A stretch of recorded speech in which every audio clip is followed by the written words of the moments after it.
ചോറ്റാനിക്കരയിൽ 16 വയസ്സുകാരി ആദിത്യ ജീവനൊടുക്കിയ സംഭവത്തിൽ നടുക്കുന്ന വിവരങ്ങളാണ് പുറത്തുവന്നത്. കുട്ടികളെ ലക്ഷ്യമിട്ട് സോഷ്യൽ മീഡിയയിൽ പ്രവർത്തിക്കുന്ന ബ്ലാക്ക് വെനം എന്ന നിഗൂഢ അക്കൗണ്ടിലേക്ക് പോലീസ് അന്വേഷണം വ്യാപിപ്പിച്ചു.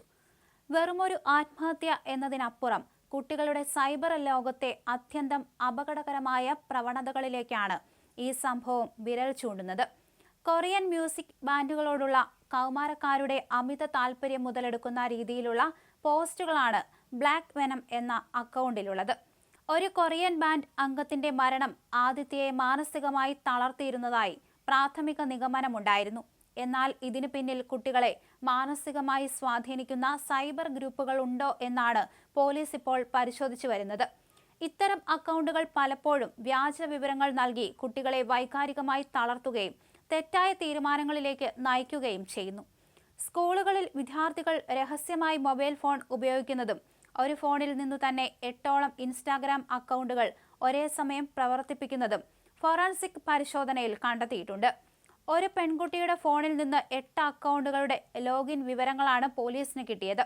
പല അക്കൗണ്ടുകളും വ്യാജ പേരുകളിലും തിരിച്ചറിയാൻ കഴിയാത്ത വിധത്തിലുമാണ്.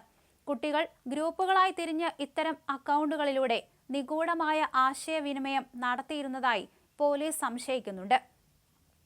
ഈ സംഭവം നമ്മുടെ സമൂഹത്തിന് നൽകുന്ന മുന്നറിയിപ്പ് വളരെ വലുതാണ്. കുട്ടികൾ സോഷ്യൽ മീഡിയയിൽ ആരെയാണ് പിന്തുടരുന്നതെന്നും ഏതുതരം ഗ്രൂപ്പുകളിലാണ് അംഗങ്ങളെന്നും മാതാപിതാക്കൾ അറിഞ്ഞിരിക്കണം. കൊറിയൻ സിനിമകളോടും പാട്ടുകളോടുമുള്ള കുട്ടികളുടെ താല്പര്യത്തെ ക്രിയാത്മകമായി വഴിതിരിച്ചു വിടാൻ സാധിക്കണം. ഇത് പലപ്പോഴും ഒരു ഫാന്റസി ലോകത്തേക്ക് കുട്ടികളെ തളച്ചിടുന്നു. ഇത്തരം അക്കൗണ്ടുകൾ പലപ്പോഴും വിദേശ സെർവറുകൾ വഴിയോ പ്രൈവറ്റ് മോഡിലോ ആണ് പ്രവർത്തിക്കുന്നത്. അതുകൊണ്ട് തന്നെ ഇവയുടെ ഉറവിടം കണ്ടെത്തുന്നത് സൈബർ പോലീസിന് വലിയ വെല്ലുവിളിയാണ്. ജനുവരി 27-ന് സ്കൂളിലേക്കെന്ന് പറഞ്ഞ് ഇറങ്ങിയ ആദിത്യയെ വീടിനടുത്തുള്ള പാറമടയിൽ മരിച്ച നിലയിൽ കണ്ടെത്തുകയായിരുന്നു.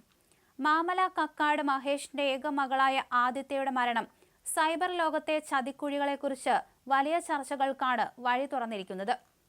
എന്തായാലും പെൺകുട്ടി ആത്മഹത്യാക്കുറിപ്പ് എഴുതി വെച്ചായിരുന്നു ജീവനൊടുക്കിയത്.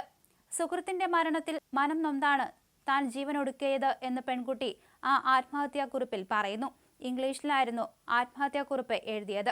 അതേസമയം പെൺകുട്ടിയെ ആരെങ്കിലും ഇത്തരത്തിലുള്ള അക്കൗണ്ട് ഉണ്ടാക്കി പറ്റിച്ചതാണോ എന്ന കാര്യത്തിലും പോലീസ് അന്വേഷണം നടത്തുന്നുണ്ട്. പെൺകുട്ടിക്ക് എന്താണ് സംഭവിച്ചത് എന്ന് അറിയണമെന്ന് തന്നെയാണ് മാതാപിതാക്കൾ പറഞ്ഞിരിക്കുന്നത്. എന്തായാലും ബ്ലാക്ക് വെനം എന്ന അക്കൗണ്ടിലേക്കടക്കം ഇപ്പോൾ പോലീസ് അന്വേഷണം കടുപ്പിക്കുന്നുണ്ട്. അത്യന്തം അപകടകരമായ പ്രവണതകളിലേക്കാണ് ഈ ഒരു സംഭവം വിരൽ ചൂണ്ടിയിരിക്കുന്നത്.